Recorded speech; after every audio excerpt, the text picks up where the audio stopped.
अस्सलाम वालेकुम नाजरीन, वेलकम टू अवर चैनल। आज हम बात करेंगे ड्रामा सीरियल अतुल गाजी के सीज़न 5 की आने वाली एपिसोड के बारे में। जैसे कि आपने पिछले एपिसोड में देखा था कि मंगोलों ने काई कबीले पर हमला कर दिया था और अर्तुल सोगोत में मौजूद था और उसने कहा था कि मैं लड़ाई करने के बजाय बाहर से तूफान बन के उभरूंगा।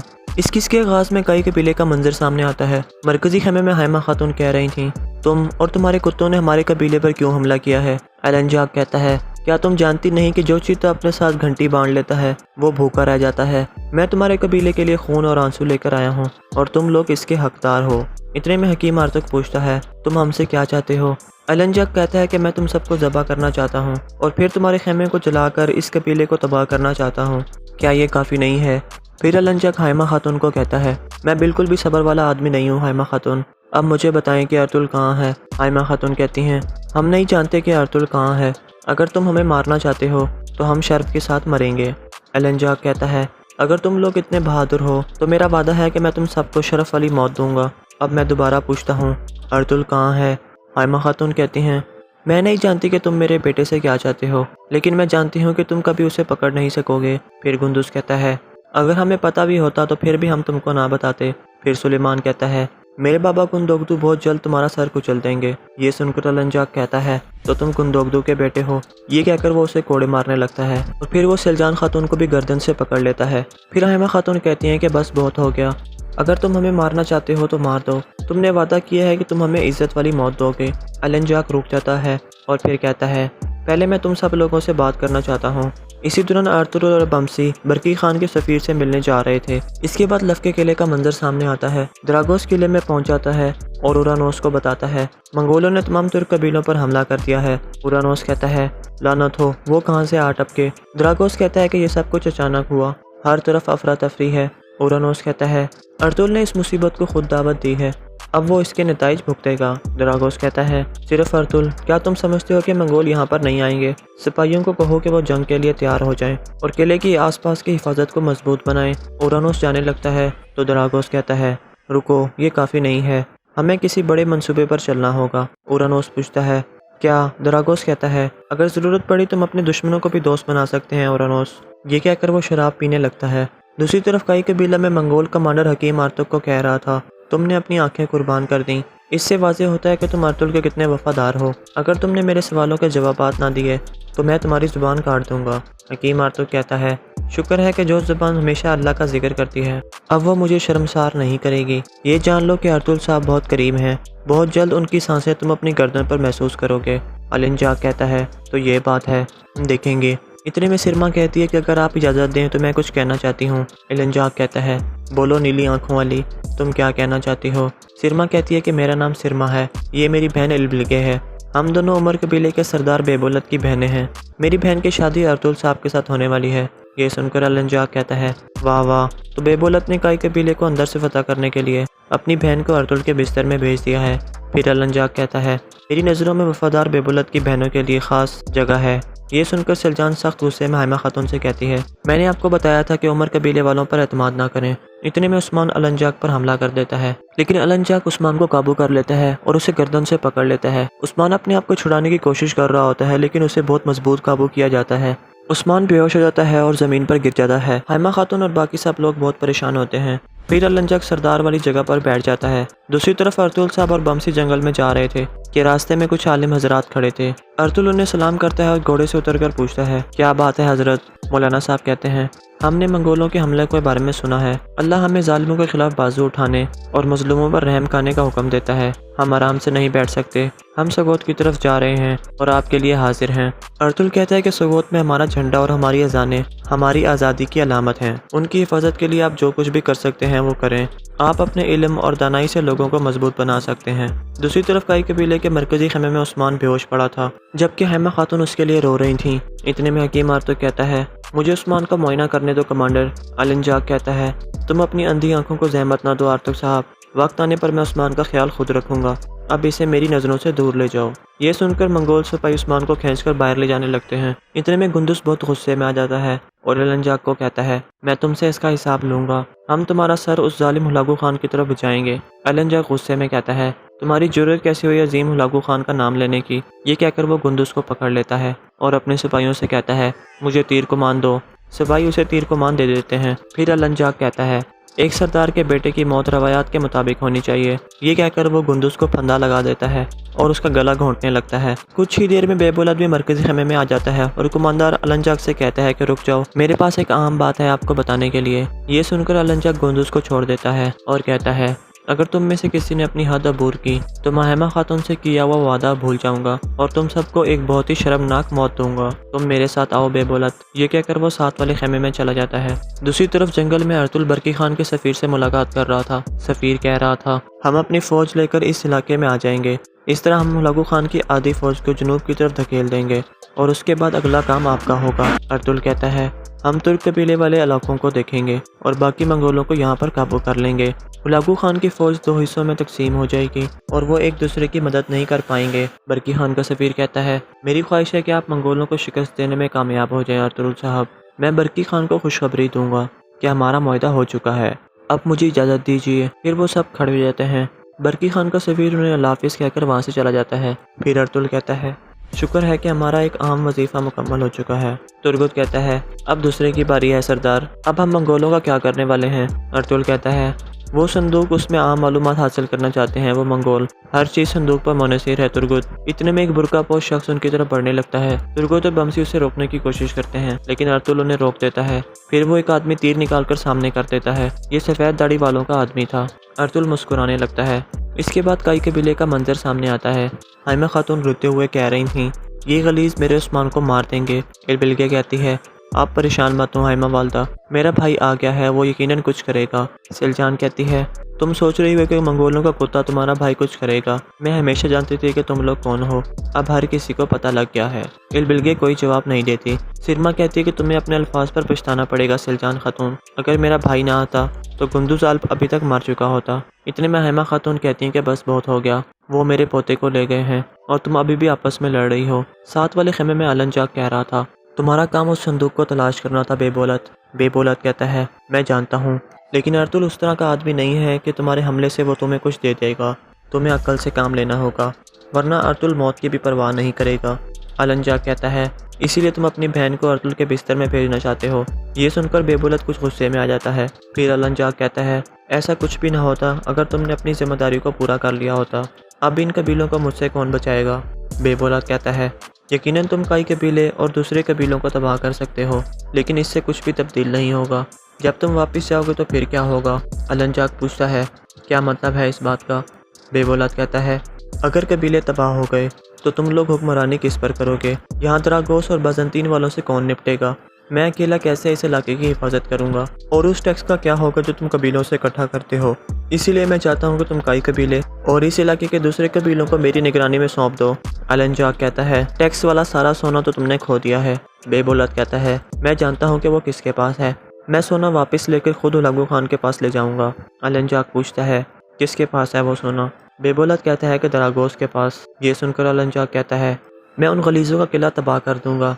बेबुलत कहता है, उन्हें तबाह करने के बजाय आप उनको अपना ताबे करने की कोशिश करो। इतने में मंगोल सिपाही अर्तुल के खास सिपाहियों को पकड़कर अंदर ले आते हैं और कहते हैं, अर्तुल के सिपाहियों ने हथियार डाल दी हैं कुमानदार अलंजाक। फिर तुमरुल कहता है, हमारे सरदार खून नहीं बहाना चाहते, इसीलिए उन्होंने हमें हथियार डालने को कहा। अलंजाक कहता है, तो फिर वो खुद क्यों नहीं आया।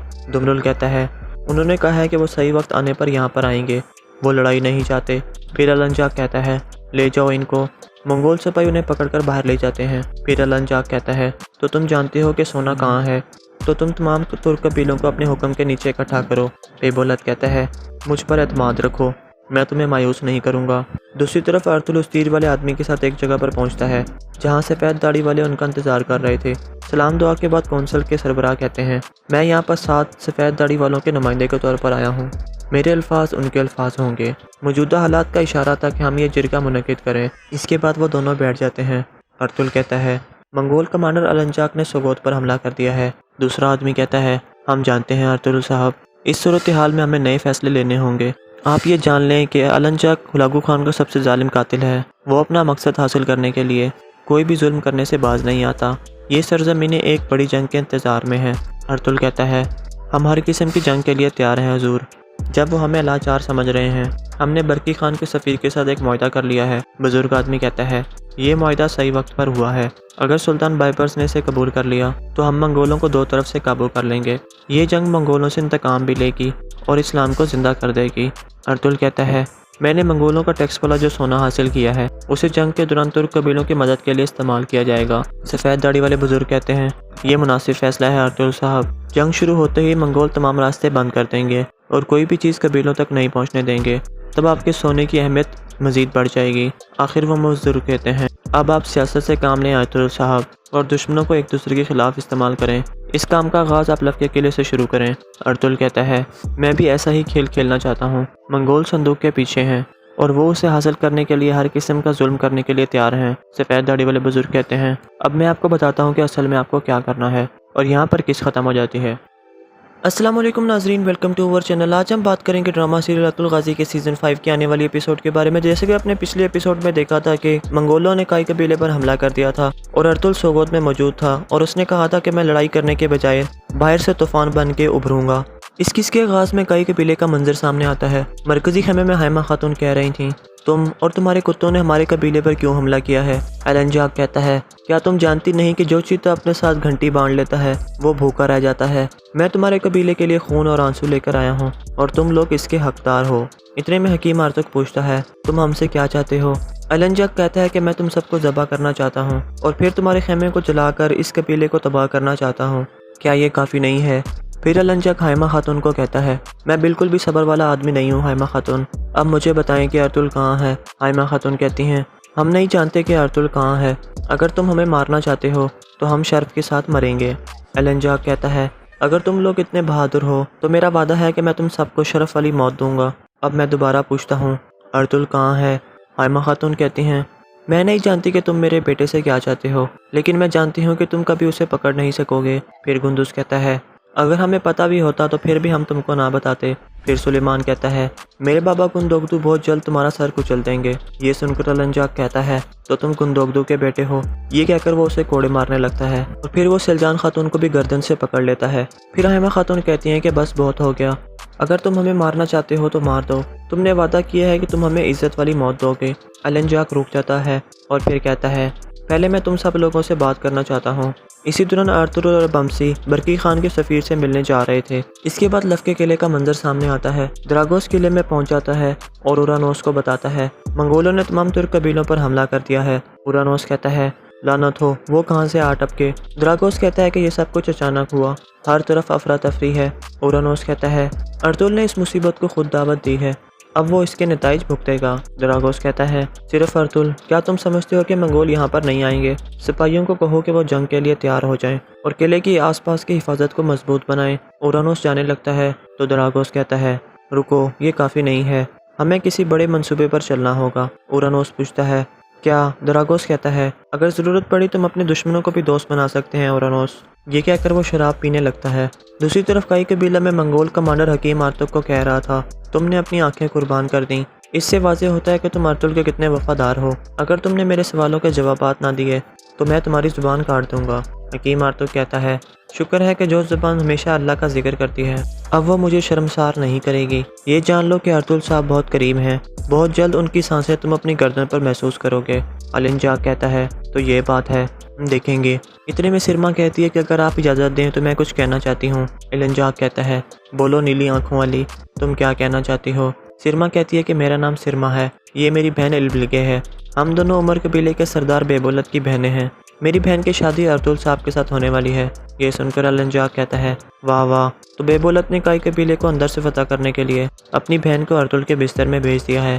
फिर एलेंजाक कहता है, मेरी नज़रों में वफादार बेबोलत की बहनों के लिए ख़ास जगह है। ये सुनकर सिलजान सख्त गुस्से में हाइमा खातून से कहती है, मैंने आपको बताया था कि उमर कबीले वालों पर एतमाद ना करें। इतने में उस्मान एलेंजाक पर हमला कर देता है, लेकिन एलेंजाक उस्मान को काबू कर लेता है और उसे गर्दन से पकड़ लेता है। उस्मान अपने आप को छुड़ाने की कोशिश कर रहा होता है, लेकिन उसे बहुत मजबूत काबू किया जाता है। उस्मान बेहोश हो जाता है और ज़मीन पर गिर जाता है। हाइमा खातून और बाकी सब लोग बहुत परेशान होते हैं। फिर एलेंजाक सरदार वाली जगह पर बैठ जाता है। दूसरी तरफ अर्तुल साहब और बमसी जंगल में जा रहे थे कि रास्ते में कुछ आलिम हजरात खड़े थे। अर्तुल उन्हें सलाम करता है और घोड़े से उतरकर पूछता है, क्या बात है हजरत। मौलाना साहब कहते हैं, हमने मंगोलों के हमले के बारे में सुना है। अल्लाह हमें जालिमों के खिलाफ बाजू उठाने और मजलूमों पर रहम खाने का हुक्म देता है। हम आराम से नहीं बैठ सकते। हम सगोत की तरफ जा रहे हैं और आपके लिए हाजिर हैं। अर्तुल कहता है कि सगोत में हमारा झंडा और हमारी अजानें हमारी आज़ादी की अलामत हैं। उनकी हिफाजत के लिए आप जो कुछ भी कर सकते हैं वो करें। आप अपने इल्म और दानाई से लोगों को मजबूत बना सकते हैं। दूसरी तरफ काई कबीले के मरकजी खेमे में उस्मान बेहोश पड़ा था, जबकि हैमा खातून उसके लिए रो रही थीं। इतने में हकीम आर्तुर कहता है, मुझे उस्मान का मुआयना करने दो कमांडर। अलंजाक कहता है, तुम अपनी अंधी आंखों को जहमत ना दो आर्तुर साहब, वक्त आने पर मैं उस्मान का ख्याल खुद रखूंगा। अब इसे मेरी नज़रों से दूर ले जाओ। ये सुनकर मंगोल सिपाही उस्मान को खींचकर बाहर ले जाने लगते हैं। इतने में गुंदुस बहुत गुस्से में आ जाता है और अलंजाक को कहता है, मैं तुमसे इसका हिसाब लूंगा। हम तुम्हारा सर उस जालिम हुलागू खान की तरफ बचाएंगे। अलंजाक गुस्से में कहता है, तुम्हारी जुर्रत कैसी हुई अजीम हुलागू खान का नाम लेने की। ये कहकर वो गुंदुस को पकड़ लेता है और अपने सिपाहियों से कहता है, मुझे तीर कमान दो।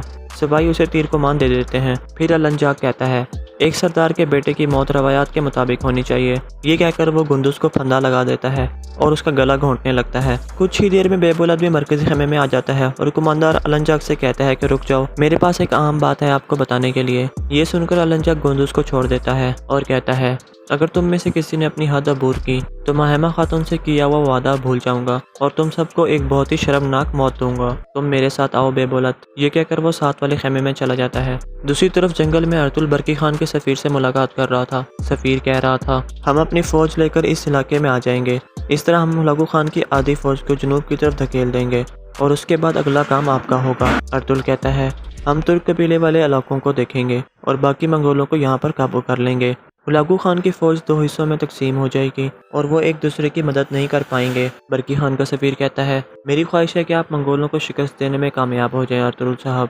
मैं बरकी खान को खुशखबरी दूंगा कि हमारा मुआहदा हो चुका है। अब मुझे इजाज़त दीजिए। फिर वो सब खड़े हो जाते हैं। बरकी खान का सफीर उन्हें अल्लाह हाफिज़ कहकर वहाँ से चला जाता है। फिर अर्तुल कहता है, शुक्र है कि हमारा एक अहम वजीफ़ा मुकम्मल हो चुका है। तुर्गुत कहता है, अब दूसरे की बारी है सरदार, अब हम मंगोलों का क्या करने वाले हैं। अर्तुल कहता है, वो संदूक, उसमें आम मालूमात हासिल करना चाहते हैं वो मंगोल। हर चीज़ संदूक पर मुनहसर है तुर्गुत। इतने में एक बुर्का पोश शख्स उनकी तरफ बढ़ने लगता है। तुर्गुत और बमसी उसे रोकने की कोशिश करते हैं लेकिन अर्तुल उन्हें रोक देता है। फिर वो एक आदमी तीर निकालकर सामने कर देता है। ये सफ़ेद दाढ़ी वालों का आदमी था। अर्तुल मुस्कुराने लगता है। इसके बाद काई कबीले का मंजर सामने आता है। हैमा खातून रोते हुए कह रही थीं, ये गलीज मेरे उस्मान को मार देंगे। फिर बिल्गे कहती है, आप परेशान मत हो हैमा वालदा, मेरा भाई आ गया है, वो यकीनन कुछ करेगा। सिलजान कहती है, तुम सोच रही हो कि मंगोलों का कुत्ता तुम्हारा भाई कुछ करेगा। मैं हमेशा जानती थी कि तुम लोग कौन हो, अब हर किसी को पता लग गया है। इलबिलगे कोई जवाब नहीं देती। सिरमा कहती है कि तुम्हें अपने अल्फाज पर पछताना पड़ेगा सिलजान खातून। अगर मेरा भाई ना आता तो गुंदुज आल्प अभी तक मर चुका होता। इतने में हैमा खातून कहती हैं कि बस बहुत हो गया, वो मेरे पोते को ले गए हैं और तुम अभी भी आपस में लड़ रही हो। साथ वाले खेमे में अलंजाक कह रहा था, तुम्हारा काम उस संदूक को तलाश करना था बेबोलत। बेबोलत कहता है, मैं जानता हूँ, लेकिन अर्तुल उस तरह का आदमी नहीं है कि तुम्हारे हमले से वो तुम्हें कुछ दे देगा। तुम्हें अक्ल से काम लेना होगा, वरना अर्तुल मौत की भी परवाह नहीं करेगा। अलंजाक कहता है, इसीलिए तुम अपनी बहन को अर्तुल के बिस्तर में भेजना चाहते हो। ये सुनकर बेबोलत कुछ गुस्से में आ जाता है। फिर अलंजाक कहता है, ऐसा कुछ भी ना होता अगर तुमने अपनी जिम्मेदारी को पूरा कर लिया होता। अब इन कबीलों को मुझसे कौन बचाएगा। बेबोलत कहता है, यकीनन तुम कई कबीले और दूसरे कबीलों को तबाह कर सकते हो, लेकिन इससे कुछ भी तब्दील नहीं होगा। जब तुम वापस जाओगे तो फिर क्या होगा। अलंजाक पूछता है, क्या मतलब है इस बात का। बेबोलत कहता है, अगर कबीले तबाह हो गए तो तुम लोग हुक्मरानी किस पर करोगे। यहाँ दरागोस और बाज़ंतीन वालों से कौन निपटेगा। मैं अकेला कैसे इस इलाके की हिफाजत करूँगा। और उस टैक्स का क्या होगा जो तुम कबीलों से इकट्ठा करते हो। इसीलिए मैं चाहता हूँ कि तुम कई कबीले और इस इलाके के दूसरे कबीलों को मेरी निगरानी में सौंप दो। अलंजाक कहता है, टैक्स वाला सारा सोना तो तुमने खो दिया है। बेबोलत कहता है, मैं जानता हूँ कि वो किसके पास है। मैं सोना वापस लेकर खुद हुलागू खान के पास ले जाऊँगा। अलंजाक पूछता है, किसके पास है वो सोना। बेबोलत कहता है कि दरागोस के पास। ये सुनकर अलंजाक कहता है, मैं उन गलीज़ों का किला तबाह कर दूंगा। बेबोलत कहता है, उन्हें तबाह करने के बजाय आप उनको अपना ताबे करने की कोशिश करो। इतने में मंगोल सिपाही अर्तुल के खास सिपाहियों को पकड़कर अंदर ले आते हैं और कहते हैं, अर्तुल के सिपाहियों ने हथियार डाल दी हैं कुमांदार अलंजाक। फिर तुमरुल कहता है, हमारे सरदार खून नहीं बहाना चाहते, इसीलिए उन्होंने हमें हथियार डालने को कहा। अलंजाक कहता है, तो फिर वो खुद क्यों नहीं आया। दुमरुल कहता है, उन्होंने कहा है कि वो सही वक्त आने पर यहाँ पर आएंगे। वो लड़ाई नहीं चाहते। फिर अलंजाक कहता है, ले जाओ इनको। मंगोल सिपाही उन्हें पकड़कर बाहर ले जाते हैं। फिर अलंजाक कहता है, तो तुम जानते हो कि सोना कहाँ है, तो तुम तमाम तुर्क कबीलों को अपने हुक्म के नीचे इकट्ठा करो। बेबोलत कहता है, मुझ पर एतमाद रखो, मैं तुम्हें मायूस नहीं करूँगा। दूसरी तरफ अर्तुल उस तीर वाले आदमी के साथ एक जगह पर पहुँचता है जहाँ सफ़ेद दाढ़ी वाले उनका इंतजार कर रहे थे। सलाम दुआ के बाद कौंसल के सरबराह कहते हैं, मैं यहाँ पर 7 सफ़ेद दाढ़ी वालों के नुमाइंदे के तौर पर आया हूँ। मेरे अल्फाज उनके अल्फाज होंगे। मौजूदा हालात का इशारा था कि हम ये जिरगा मुनक़िद करें। इसके बाद वो दोनों बैठ जाते हैं। अर्तुल कहता है, मंगोल कमांडर अलंजाक ने सोगोत पर हमला कर दिया है। दूसरा आदमी कहता है, हम जानते हैं अर्तुल साहब, इस सूरत हाल में हमें नए फैसले लेने होंगे। आप ये जान लें कि अलंजाक हुलागू खान का सबसे जालिम कातिल है। वो अपना मकसद हासिल करने के लिए कोई भी जुल्म करने से बाज नहीं आता। ये सरजमीनें एक बड़ी जंग के इंतज़ार में हैं। अर्तुल कहता है, हम हर किस्म की जंग के लिए तैयार हैं हुजूर। जब वो हमें लाचार समझ रहे हैं, हमने बरकी खान के सफ़ीर के साथ एक मुआहदा कर लिया है। बुजुर्ग आदमी कहता है, ये मुआहदा सही वक्त पर हुआ है। अगर सुल्तान बाइबर्स ने इसे कबूल कर लिया तो हम मंगोलों को 2 तरफ से काबू कर लेंगे। ये जंग मंगोलों से इंतकाम भी लेगी और इस्लाम को जिंदा कर देगी। अर्तुल कहता है, मैंने मंगोलों का टैक्स वाला जो सोना हासिल किया है उसे जंग के दौरान तुर्क कबीलों की मदद के लिए इस्तेमाल किया जाएगा। सफ़ेद दाढ़ी वाले बुजुर्ग कहते हैं, ये मुनासिब फैसला है अर्तुल साहब। जंग शुरू होते ही मंगोल तमाम रास्ते बंद कर देंगे और कोई भी चीज़ कबीलों तक नहीं पहुँचने देंगे। तब आपके सोने की अहमियत मज़ीद बढ़ जाएगी। आखिर वो बुजुर्ग कहते हैं, अब आप सियासत से काम लें अर्तुल साहब और दुश्मनों को एक दूसरे के खिलाफ इस्तेमाल करें। इस काम का आगाज़ आप लफ्के किले से शुरू करें।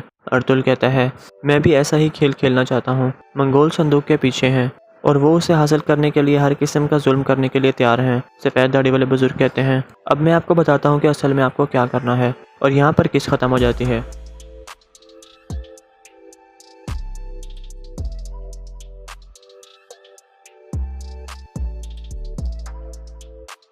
अस्सलाम वालेकुम नाजरीन, वेलकम टू अवर चैनल। आज हम बात करेंगे ड्रामा सीरियल अतुल गाजी के सीज़न 5 की आने वाली एपिसोड के बारे में। जैसे कि अपने पिछले एपिसोड में देखा था कि मंगोलों ने काई कबीले पर हमला कर दिया था और अर्तुल सोगोत में मौजूद था और उसने कहा था कि मैं लड़ाई करने के बजाय बाहर से तूफान बन के उभरूंगा। इस किस्से के आगाज़ में काई कबीले का मंजर सामने आता है। मरकजी खेमे में हाइमा खातून कह रही थी, तुम और तुम्हारे कुत्तों ने हमारे कबीले पर क्यों हमला किया है। अलंजाक कहता है, क्या तुम जानती नहीं कि जो चीता अपने साथ घंटी बांध लेता है वो भूखा रह जाता है। मैं तुम्हारे कबीले के लिए खून और आंसू लेकर आया हूँ और तुम लोग इसके हकदार हो। इतने में हकीम आर्तुक पूछता है, तुम हमसे क्या चाहते हो। अलंजाक कहता है कि मैं तुम सबको ज़बह करना चाहता हूँ और फिर तुम्हारे खेमे को जलाकर इस कबीले को तबाह करना चाहता हूँ। क्या ये काफ़ी नहीं है। फिर अलंजाक हाइमा खातून को कहता है, मैं बिल्कुल भी सब्र वाला आदमी नहीं हूँ हाइमा खातून, अब मुझे बताएं कि अर्तुल कहाँ है। हाइमा खातून कहती हैं, हम नहीं जानते कि अर्तुल कहाँ है। अगर तुम हमें मारना चाहते हो तो हम शर्फ के साथ मरेंगे। अलंजाक कहता है, अगर तुम लोग इतने बहादुर हो तो मेरा वादा है कि मैं तुम सबको शर्फ वाली मौत दूंगा। अब मैं दोबारा पूछता हूँ, अर्तुल कहाँ है। हाइमा खातून कहती हैं, मैं नहीं जानती कि तुम मेरे बेटे से क्या चाहते हो, लेकिन मैं जानती हूँ कि तुम कभी उसे पकड़ नहीं सकोगे। फिर गुंदुस कहता है, अगर हमें पता भी होता तो फिर भी हम तुमको ना बताते। फिर सुलेमान कहता है, मेरे बाबा कुंदोगदू बहुत जल्द तुम्हारा सर कुचल देंगे। ये सुनकर अलंजाक कहता है, तो तुम कुंदोगदू के बेटे हो। ये कहकर वो उसे कोड़े मारने लगता है और फिर वो सिलजान खातून को भी गर्दन से पकड़ लेता है। फिर हाइमा खातून कहती हैं कि बस बहुत हो गया, अगर तुम हमें मारना चाहते हो तो मार दो, तुमने वादा किया है कि तुम हमें इज्जत वाली मौत दोगे। अलंजाक रुक जाता है और फिर कहता है, पहले मैं तुम सब लोगों से बात करना चाहता हूँ। इसी दौरान अर्तुल और बमसी बरकी खान के सफ़ीर से मिलने जा रहे थे। इसके बाद लफ्के किले का मंजर सामने आता है। द्रागोस किले में पहुंच जाता है और उरानोस को बताता है, मंगोलों ने तमाम तुर्क कबीलों पर हमला कर दिया है। उरानोस कहता है, लानत हो, वो कहाँ से आ टपके। द्रागोस कहता है कि यह सब कुछ अचानक हुआ, हर तरफ अफरा तफरी है। उरानोस कहता है, अर्तुल ने इस मुसीबत को खुद दावत दी है, अब वो इसके नताइज भुगतेगा। द्रागोस कहता है, सिर्फ अर्तुल, क्या तुम समझते हो कि मंगोल यहाँ पर नहीं आएंगे। सिपाहियों को कहो कि वो जंग के लिए तैयार हो जाएं और किले की आसपास की हिफाजत को मजबूत बनाएं। उरानोस जाने लगता है तो द्रागोस कहता है, रुको, ये काफ़ी नहीं है, हमें किसी बड़े मंसूबे पर चलना होगा। उरानोस पूछता है, क्या। द्रागोस कहता है, अगर ज़रूरत पड़ी तुम अपने दुश्मनों को भी दोस्त बना सकते हैं उरानोस। ये कहकर वो शराब पीने लगता है। दूसरी तरफ काई कबीला में मंगोल कमांडर हकीम आर्तुक को कह रहा था, तुमने अपनी आंखें कुर्बान कर दी। इससे वाज़ेह होता है कि तुम अर्तुल के कितने वफादार हो। अगर तुमने मेरे सवालों के जवाबात ना दिए तो मैं तुम्हारी ज़ुबान काट दूंगा। हकीम आर्तुक कहता है, शुक्र है कि जो ज़बान हमेशा अल्लाह का जिक्र करती है अब वो मुझे शर्मसार नहीं करेगी। ये जान लो कि अर्तुल साहब बहुत करीब हैं, बहुत जल्द उनकी सांसें तुम अपनी गर्दन पर महसूस करोगे। अलिंजाक कहता है, तो ये बात है, देखेंगे। इतने में सिरमा कहती है कि अगर आप इजाज़त दें तो मैं कुछ कहना चाहती हूँ। अलिंजाक कहता है, बोलो नीली आंखों वाली, तुम क्या कहना चाहती हो? सिरमा कहती है कि मेरा नाम सिरमा है, ये मेरी बहन इल्बिलगे है, हम दोनों उमर कबीले के सरदार बेबोलत की बहनें हैं। मेरी बहन की शादी अर्तुल साहब के साथ होने वाली है। ये सुनकर अलिंजाक कहता है, वाह वाह। तो बेबोलत ने काई कबीले को अंदर से फतह करने के लिए अपनी बहन को अर्तुल के बिस्तर में भेज दिया है। फिर अलिंजाक कहता है, मेरी नज़रों में वफादार बेबोलत की बहनों के लिए ख़ास जगह है। ये सुनकर सिलजान सख्त गुस्से में हाइमा खातून से कहती है, मैंने आपको बताया था कि उमर कबीले वालों पर एतमाद ना करें। इतने में उस्मान अलिंजाक पर हमला कर देता है, लेकिन अलिंजाक उस्मान को काबू कर लेता है और उसे गर्दन से पकड़ लेता है। उस्मान अपने आप को छुड़ाने की कोशिश कर रहा होता है, लेकिन उसे बहुत मजबूत काबू किया जाता है। उस्मान बेहोश हो जाता है और ज़मीन पर गिर जाता है। हाइमा खातून और बाकी सब लोग बहुत परेशान होते हैं। फिर अलिंजाक सरदार वाली जगह पर बैठ जाता है। दूसरी तरफ अर्तुल साहब और बमसी जंगल में जा रहे थे कि रास्ते में कुछ आलिम हजरात खड़े थे। अर्तुल उन्हें सलाम करता है और घोड़े से उतरकर पूछता है, क्या बात है हजरत? मौलाना साहब कहते हैं, हमने मंगोलों के हमले के बारे में सुना है। अल्लाह हमें जालिमों के खिलाफ बाजू उठाने और मजलूमों पर रहम खाने का हुक्म देता है। हम आराम से नहीं बैठ सकते, हम सगोत की तरफ जा रहे हैं और आपके लिए हाजिर हैं। अर्तुल कहता है कि सगोत में हमारा झंडा और हमारी अजानें हमारी आज़ादी की अलामत हैं। उनकी हिफाजत के लिए आप जो कुछ भी कर सकते हैं वो करें। आप अपने इल्म और दानाई से लोगों को मजबूत बना सकते हैं। दूसरी तरफ काई कबीले के मरकजी खेमे में उस्मान बेहोश पड़ा था, जबकि हैमा खातून उसके लिए रो रही थीं। इतने में हकीम आर्तो कहता है, मुझे उस्मान का मुआयना करने दो कमांडर। अलिंजाक कहता है, तुम अपनी अंधी आंखों को जहमत ना दो आर्तुक साहब, वक्त आने पर मैं उस्मान का ख्याल खुद रखूंगा, अब इसे मेरी नज़रों से दूर ले जाओ। ये सुनकर मंगोल सिपाही उस्मान को खींचकर बाहर ले जाने लगते हैं। इतने में गुंदुस बहुत गुस्से में आ जाता है और अलिंजाक को कहता है, मैं तुमसे इसका हिसाब लूंगा, हम तुम्हारा सर उस जालिम हुलागू खान की तरफ भिजाएंगे। अलिंजाक गुस्से में कहता है, तुम्हारी जुर्रत कैसी हुई अजीम हुलागू खान का नाम लेने की? ये कहकर वो गुंदुस को पकड़ लेता है और अपने सिपाहियों से कहता है, मुझे तीर कमान दो। सिपाही उसे तीर कमान दे देते हैं। फिर अलिंजाक कहता है, एक सरदार के बेटे की मौत रवायात के मुताबिक होनी चाहिए। ये कहकर वो गुंदुस को फंदा लगा देता है और उसका गला घोंटने लगता है। कुछ ही देर में बेबोलत भी मरकजी खेमे में आ जाता है और कमांडर अलिंजाक से कहता है कि रुक जाओ, मेरे पास एक अहम बात है आपको बताने के लिए। ये सुनकर अलिंजाक गुंदुस को छोड़ देता है और कहता है, अगर तुम में से किसी ने अपनी हद अबूर की तो मैं हैमा खातून से किया हुआ वादा भूल जाऊंगा और तुम सबको एक बहुत ही शर्मनाक मौत दूंगा। तुम मेरे साथ आओ बेबोलत। ये कहकर वो साथ वाले खेमे में चला जाता है। दूसरी तरफ जंगल में अर्तुल बरकी खान के सफ़ीर से मुलाकात कर रहा था। सफ़ीर कह रहा था, हम अपनी फ़ौज लेकर इस इलाके में आ जाएंगे, इस तरह हम हुलागू खान की आधी फ़ौज को जुनूब की तरफ धकेल देंगे और उसके बाद अगला काम आपका होगा। अर्तुल कहता है, हम तुर्क कबीले वाले इलाकों को देखेंगे और बाकी मंगोलों को यहाँ पर काबू कर लेंगे। हुलागू खान की फ़ौज दो हिस्सों में तकसीम हो जाएगी और वो एक दूसरे की मदद नहीं कर पाएंगे। बरकी खान का सफ़ीर कहता है, मेरी ख्वाहिश है कि आप मंगोलों को शिकस्त देने में कामयाब हो जाएं अर्तुल साहब। मैं बरकी खान को खुशखबरी दूंगा कि हमारा मुआहदा हो चुका है, अब मुझे इजाज़त दीजिए। फिर वो सब खड़े हो जाते हैं। बरकी खान का सफ़ीर उन्हें अल्लाह हाफ़िज़ कहकर वहाँ से चला जाता है। फिर अर्तुल कहता है, शुक्र है कि हमारा एक अहम वजीफ़ा मुकम्मल हो चुका है। तुर्गुत कहता है, अब दूसरे की बारी है सरदार, अब हम मंगोलों का क्या करने वाले हैं? अर्तुल कहता है, वो संदूक, उसमें आम मालूमात हासिल करना चाहते हैं वो मंगोल, हर चीज़ संदूक पर मुनहसर है। तुर्गुत। इतने में एक बुर्कापोश शख्स उनकी तरफ बढ़ने लगता है। तुर्गुत और बमसी उसे रोकने की कोशिश करते हैं, लेकिन अर्तुल उन्हें रोक देता है। फिर वो एक आदमी तीर निकालकर सामने कर देता है। ये सफ़ेद दाढ़ी वालों का आदमी था। अर्तुल मुस्कुराने लगता है। इसके बाद काई कबीले का मंजर सामने आता है। हाइमा खातून रोते हुए कह रही थीं, ये गलीज़ मेरे उस्मान को मार देंगे। इल्बिलगे कहती है, आप परेशान मत हो हाइमा वालदा, मेरा भाई आ गया है, वो यकीनन कुछ करेगा। सिलजान कहती है, तुम सोच रही हो कि मंगोलों का कुत्ता तुम्हारा भाई कुछ करेगा? मैं हमेशा जानती थी कि तुम लोग कौन हो, अब हर किसी को पता लग गया है। इल्बिलगे कोई जवाब नहीं देती। सिरमा कहती है कि तुम्हें अपने अल्फाज पर पछताना पड़ेगा सिलजान खातून, अगर मेरा भाई ना आता तो गुंदुज़ आल्प अभी तक मार चुका होता। इतने में हाइमा खातून कहती हैं कि बस बहुत हो गया, वो मेरे पोते को ले गए हैं और तुम अभी भी आपस में लड़ रही हो। साथ वाले खेमे में अलिंजाक कह रहा था, तुम्हारा काम उस संदूक को तलाश करना था बेबोलत। बेबोलत कहता है, मैं जानता हूँ, लेकिन अर्तुल उस तरह का आदमी नहीं है कि तुम्हारे हमले से वो तुम्हें कुछ दे देगा। तुम्हें अक्ल से काम लेना होगा, वरना अर्तुल मौत की भी परवाह नहीं करेगा। अलिंजाक कहता है, इसीलिए तुम अपनी बहन को अर्तुल के बिस्तर में भेजना चाहते हो। ये सुनकर बेबोलत कुछ गुस्से में आ जाता है। फिर अलिंजाक कहता है, ऐसा कुछ भी ना होता अगर तुमने अपनी जिम्मेदारी को पूरा कर लिया होता। अब इन कबीलों को मुझसे कौन बचाएगा? बेबोलत कहता है, यकीनन तुम कई कबीले और दूसरे कबीलों को तबाह कर सकते हो, लेकिन इससे कुछ भी तब्दील नहीं होगा। जब तुम वापस जाओगे तो फिर क्या होगा? अलंजाक पूछता है। क्या मतलब है इस बात का? बेबोलात कहता है, अगर कबीले तबाह हो गए तो तुम लोग हुक्मरानी किस पर करोगे? यहाँ दरागोस और बाज़ंतीन वालों से कौन निपटेगा? मैं अकेला कैसे इस इलाके की हिफाजत करूँगा? और उस टैक्स का क्या होगा जो तुम कबीलों से इकट्ठा करते हो? इसीलिए मैं चाहता हूँ कि तुम काई कबीले और इस इलाके के दूसरे कबीलों को मेरी निगरानी में सौंप दो। अलंजाक कहता है, टैक्स वाला सारा सोना तो तुमने खो दिया है। बेबोलत कहता है, मैं जानता हूँ कि वो किसके पास है। मैं सोना वापस लेकर खुद हुलागू खान के पास ले जाऊँगा। अलंजाक पूछता है, किसके पास है वो सोना? बेबोलत कहता है कि दरागोस के पास। ये सुनकर अलंजाक कहता है, मैं उन गलीज़ों का किला तबाह कर दूँगा। बेबोलत कहता है, उन्हें तबाह करने के बजाय आप उनको अपना ताबे करने की कोशिश करो। इतने में मंगोल सिपाही अर्तुल के खास सिपाहियों को पकड़कर अंदर ले आते हैं और कहते हैं, अर्तुल के सिपाहियों ने हथियार डाल दी हैं कुमंदार अलंजाक। फिर दुमरुल कहता है, हमारे सरदार खून नहीं बहाना चाहते, इसीलिए उन्होंने हमें हथियार डालने को कहा। अलंजाक कहता है, तो फिर वो खुद क्यों नहीं आया? दुमरुल कहता है, उन्होंने कहा है कि वो सही वक्त आने पर यहाँ पर आएंगे, वो लड़ाई नहीं चाहते। फिर अलंजाक कहता है, ले जाओ इनको। मंगोल सिपाही उन्हें पकड़कर बाहर ले जाते हैं। फिर अलंजाक कहता है, तो तुम जानते हो कि सोना कहाँ है, तो तुम तमाम तुर्क कबीलों को अपने हुक्म के नीचे इकट्ठा करो। बेबोलत कहता है, मुझ पर एतमाद रखो, मैं तुम्हें मायूस नहीं करूँगा। दूसरी तरफ अर्तुल उस तीर वाले आदमी के साथ एक जगह पर पहुँचता है जहाँ सफ़ेद दाढ़ी वाले उनका इंतज़ार कर रहे थे। सलाम दुआ के बाद कौंसल के सरबराह कहते हैं, मैं यहाँ पर 7 सफ़ेद दाढ़ी वालों के नुमाइंदे के तौर पर आया हूँ। मेरे अल्फाज उनके अल्फाज होंगे। मौजूदा हालात का इशारा था कि हम ये जिरगा मुनक़िद करें। इसके बाद वो दोनों बैठ जाते हैं।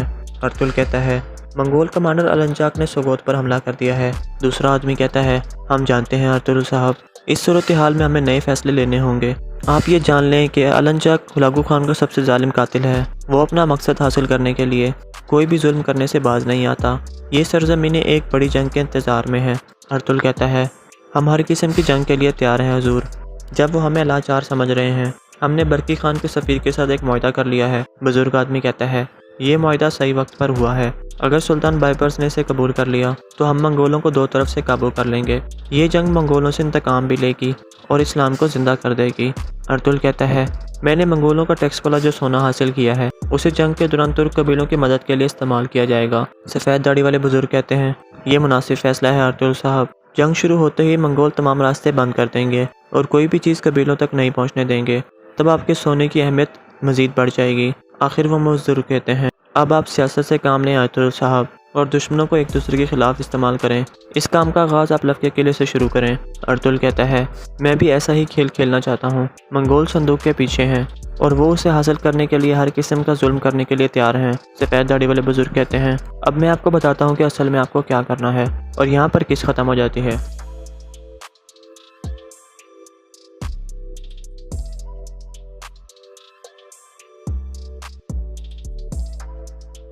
अस्सलाम वालेकुम नाजरीन, वेलकम टू अवर चैनल। आज हम बात करेंगे ड्रामा सीरियल अर्तुल गाजी के सीज़न 5 के आने वाली एपिसोड के बारे में। जैसे कि आपने पिछले एपिसोड में देखा था कि मंगोलों ने काई कबीले पर हमला कर दिया था और अर्तुल सोगोत में मौजूद था और उसने कहा था कि मैं लड़ाई करने के बजाय बाहर से तूफान बन के उभरूंगा। इस किस्से के आगाज़ में काई कबीले का मंजर सामने आता है। मरकजी खेमे में हाइमा खातून कह रही थी, तुम और तुम्हारे कुत्तों ने हमारे कबीले पर क्यों हमला किया है? अलंजाक कहता है, क्या तुम जानती नहीं कि जो चीता अपने साथ घंटी बांध लेता है वो भूखा रह जाता है? मैं तुम्हारे कबीले के लिए खून और आंसू लेकर आया हूँ और तुम लोग इसके हकदार हो। इतने में हकीम आर्तुक पूछता है, तुम हमसे क्या चाहते हो? अलंजाक कहता है कि मैं तुम सबको ज़बह करना चाहता हूँ और फिर तुम्हारे खेमे को जलाकर इस कबीले को तबाह करना चाहता हूँ। क्या ये काफ़ी नहीं है? फिर अलंजाक हाइमा खातून को कहता है, मैं बिल्कुल भी सब्र वाला आदमी नहीं हूँ हाइमा खातून, अब मुझे बताएं कि अर्तुल कहाँ है? हाइमा खातून कहती हैं, हम नहीं जानते कि अर्तुल कहाँ है। अगर तुम हमें मारना चाहते हो तो हम शर्फ के साथ मरेंगे। अलंजाक कहता है, अगर तुम लोग इतने बहादुर हो तो मेरा वादा है कि मैं तुम सबको शरफ वाली मौत दूंगा। अब मैं दोबारा पूछता हूँ, अर्तुल कहाँ है? हाइमा खातून कहती हैं, मैं नहीं जानती कि तुम मेरे बेटे से क्या चाहते हो, लेकिन मैं जानती हूँ कि तुम कभी उसे पकड़ नहीं सकोगे। फिर गुंदुस कहता है, अगर हमें पता भी होता तो फिर भी हम तुमको ना बताते। फिर सुलेमान कहता है, मेरे बाबा कुंदोगदू बहुत जल्द तुम्हारा सर कुचल देंगे। ये सुनकर अलंजाक कहता है, तो तुम कुंदोगदू के बेटे हो? ये कहकर वो उसे कोड़े मारने लगता है और फिर वो सिलजान खातून को भी गर्दन से पकड़ लेता है। फिर हाइमा खातून कहती हैं कि बस बहुत हो गया, अगर तुम हमें मारना चाहते हो तो मार दो, तुमने वादा किया है कि तुम हमें इज्जत वाली मौत दोगे। अलंजाक रुक जाता है और फिर कहता है, पहले मैं तुम सब लोगों से बात करना चाहता हूँ। इसी दौरान अर्तुल और बमसी बरकी खान के सफ़ीर से मिलने जा रहे थे। इसके बाद लफ के किले का मंजर सामने आता है। द्रागोस किले में पहुंच जाता है और उरानोस को बताता है मंगोलों ने तमाम तुर्क कबीलों पर हमला कर दिया है। उरानोस कहता है लानत हो, वो कहाँ से आ टपके। द्रागोस कहता है कि यह सब कुछ अचानक हुआ, हर तरफ अफरा तफरी है। उरानोस कहता है अर्तुल ने इस मुसीबत को खुद दावत दी है, अब वो इसके नताइज भुगतेगा। द्रागोस कहता है सिर्फ अर्तुल, क्या तुम समझते हो कि मंगोल यहाँ पर नहीं आएंगे? सिपाहियों को कहो कि वो जंग के लिए तैयार हो जाएं और किले की आसपास की हिफाजत को मजबूत बनाएं। उरानोस जाने लगता है तो द्रागोस कहता है रुको, ये काफ़ी नहीं है, हमें किसी बड़े मंसूबे पर चलना होगा। उरानोस पूछता है क्या? द्रागोस कहता है अगर ज़रूरत पड़ी तुम अपने दुश्मनों को भी दोस्त बना सकते हैं उरानोस। ये कहकर वो शराब पीने लगता है।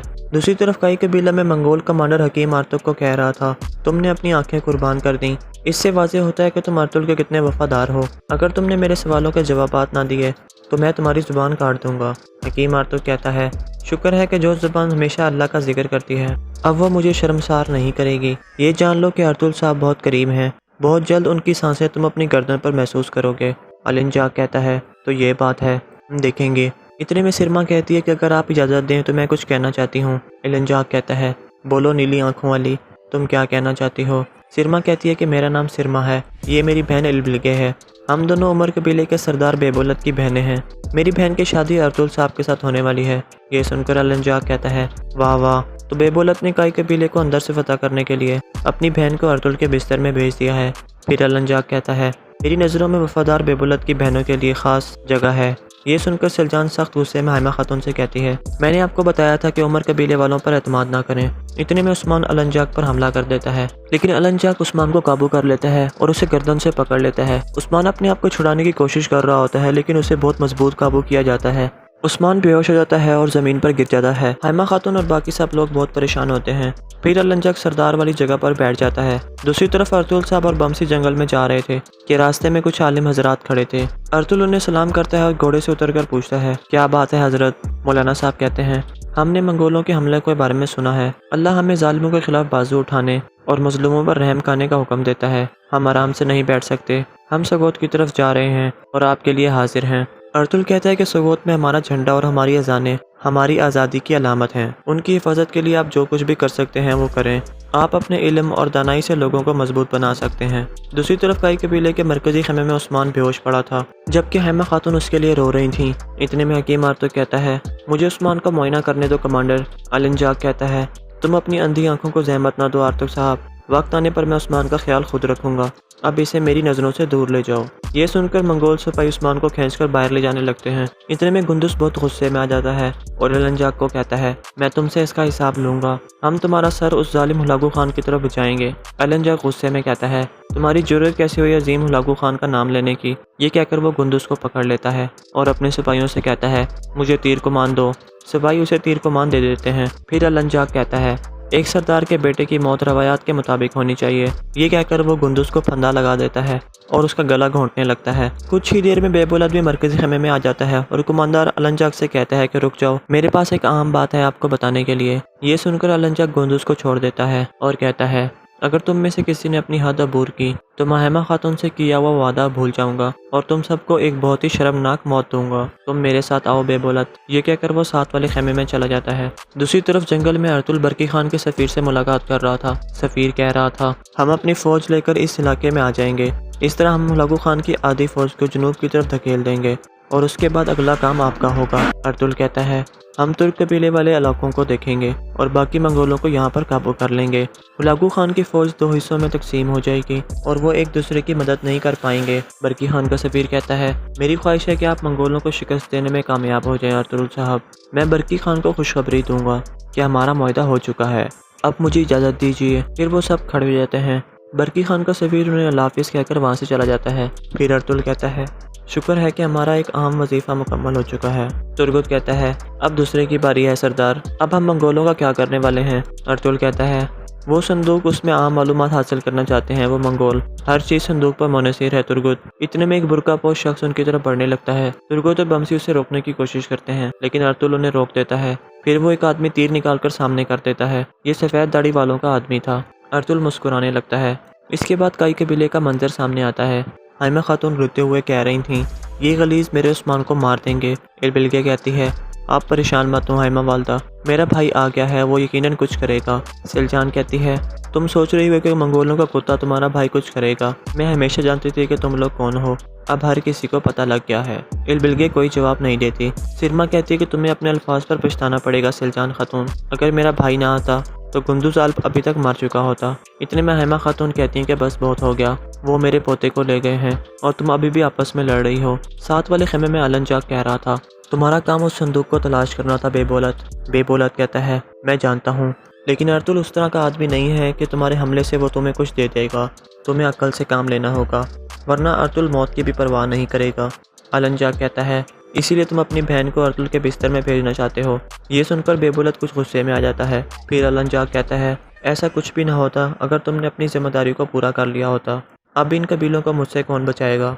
बेबोलत कहता है, यकीनन तुम कई कबीले और दूसरे कबीलों को तबाह कर सकते हो, लेकिन इससे कुछ भी तब्दील नहीं होगा। जब तुम वापस जाओगे तो फिर क्या होगा? अलन जाग पूछता है, क्या मतलब है इस बात का? बेबोलत कहता है, अगर कबीले तबाह हो गए तो तुम लोग हुक्मरानी किस पर करोगे? यहाँ दरागोस और बाज़ंतीन वालों से कौन निपटेगा? मैं अकेला कैसे इस इलाके की हिफाजत करूँगा? और उस टैक्स का क्या होगा जो तुम कबीलों से इकट्ठा करते हो? इसीलिए मैं चाहता हूँ कि तुम कई कबीले और इस इलाके के दूसरे कबीलों को मेरी निगरानी में सौंप दो। अलन जाग कहता है, टैक्स वाला सारा सोना तो तुमने खो दिया है। बेबोलत कहता है, मैं जानता हूँ कि वो किसके पास है, मैं सोना वापस लेकर खुद हुलागू खान के पास ले जाऊँगा। अलन जाग पूछता है, किसके पास है वो सोना? बेबोलत कहता है कि दरागोस के पास। ये सुनकर अलन जाग कहता है, मैं उन गलीज़ों का किला तबाह कर दूँगा। बेबोलत कहता है, उन्हें तबाह करने के बजाय आप उनको अपना ताबे करने की कोशिश करो। इतने में मंगोल सिपाही अर्तुल के खास सिपाहियों को पकड़कर अंदर ले आते हैं और कहते हैं, अर्तुल के सिपाहियों ने हथियार डाल दी हैं कुमंदार अलन जाग। फिर दुमरुल कहता है, हमारे सरदार खून नहीं बहाना चाहते, इसीलिए उन्होंने हमें हथियार डालने को कहा। अलन जाग कहता है, तो फिर वो खुद क्यों नहीं आया? दुमरुल कहता है, उन्होंने कहा है कि वो सही वक्त आने पर यहाँ पर आएंगे, वो लड़ाई नहीं चाहते। फिर अलन जाग कहता है, ले जाओ इनको। मंगोल सिपाही उन्हें पकड़कर बाहर ले जाते हैं। फिर अलन जाग कहता है, तो तुम जानते हो कि सोना कहाँ है, तो तुम तमाम तुर्क कबीलों को अपने हुक्म के नीचे इकट्ठा करो। बेबोलत कहता है, मुझ पर एतमाद रखो, मैं तुम्हें मायूस नहीं करूँगा। दूसरी तरफ अर्तुल उस तीर वाले आदमी के साथ एक जगह पर पहुँचता है जहाँ सफ़ेद दाढ़ी वाले उनका इंतज़ार कर रहे थे। सलाम दुआ के बाद कौंसल के सरबराह कहते हैं, मैं यहाँ पर 7 सफ़ेद दाढ़ी वालों के नुमाइंदे के तौर पर आया हूँ। मेरे अल्फाज उनके अल्फाज होंगे। मौजूदा हालात का इशारा था कि हम ये जिरगा मुनक़िद करें। इसके बाद वो दोनों बैठ जाते हैं। अर्तुल कहता है, मंगोल कमांडर अलन जाग ने सोगोत पर हमला कर दिया है। दूसरा आदमी कहता है, हम जानते हैं अर्तुल साहब, इस सूरत हाल में हमें नए फैसले लेने होंगे। आप ये जान लें कि अलन जाग हुलागू खान का सबसे जालिम कातिल है। वो अपना मकसद हासिल करने के लिए कोई भी जुल्म करने से बाज नहीं आता। ये सरजमीनें एक बड़ी जंग के इंतज़ार में है। अर्तुल कहता है, हम हर किस्म की जंग के लिए तैयार हैं हुजूर।